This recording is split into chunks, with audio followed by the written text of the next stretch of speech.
तरह के बिजली घर तो बनाना चाहते थे। हेलो दोस्तों, मेरा नाम गुलशन कुमार, मैं आपका स्वागत कर रहा हूं फिर से हमारे एक न्यू वीडियो में।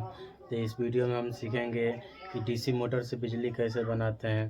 तो उससे पहले बिना बकचोदी के वीडियो शुरू करते हैं। तो हेलो दोस्तों, वीडियो को लास्ट तक ज़रूर देखें और जो सामान इसमें दिखाई दे रहा है वो अपने सुरक्षित अपने रिस्क पर लेकर ऐसा काम करने की कोशिश करें।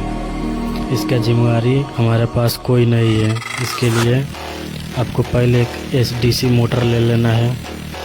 उसके बाद उसमें से थोड़ा थोड़ा खोलकर कॉइल एक रिवे भी कर लेना है।